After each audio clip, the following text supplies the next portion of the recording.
Tout se complique pour Touré Isiaka, l'agresseur du jeune soroïste. Plus de détails après le générique. Avant de commencer, n'oubliez pas de vous abonner et d'activer la cloche de notification, car cela va vous permettre de ne plus manquer les prochaines vidéos. C'est parti!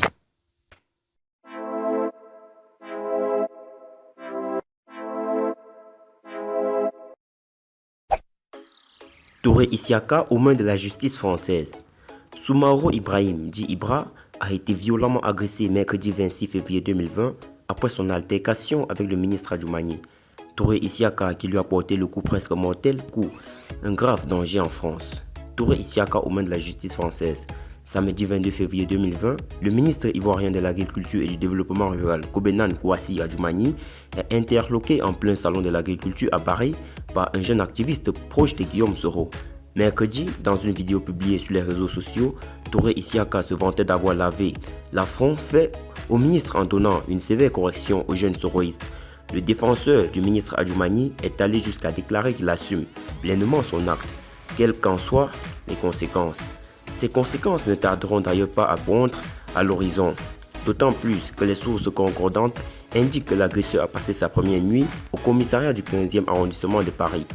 Mamadou Traoré, un proche de Guillaume Soro, a par ailleurs publié sur les réseaux sociaux les chefs d'inculpation retenus contre Touré Isiaka. Il s'agit de travail dissimulé, coups et blessures volontaires dans l'intention de donner la mort, utilisation sans carte professionnelle du brassard de sécurité, organisation des bandes armées sans statut légal pour s'aimer le trouble à un événement international.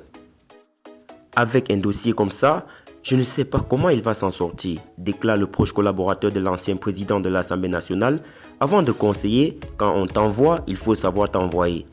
À moins que les autorités ivoiriennes, dont se dit proche le sieur Isiaka, n'interviennent auprès de leur homologue français pour que cette affaire soit réglée par la voie diplomatique, notons qu'Isiaka Touré est un Ivoirien sans papier, demandeur d'asile politique en France. Mais l'on s'interroge cependant comment fuir son pays dans lequel on dit être menacé.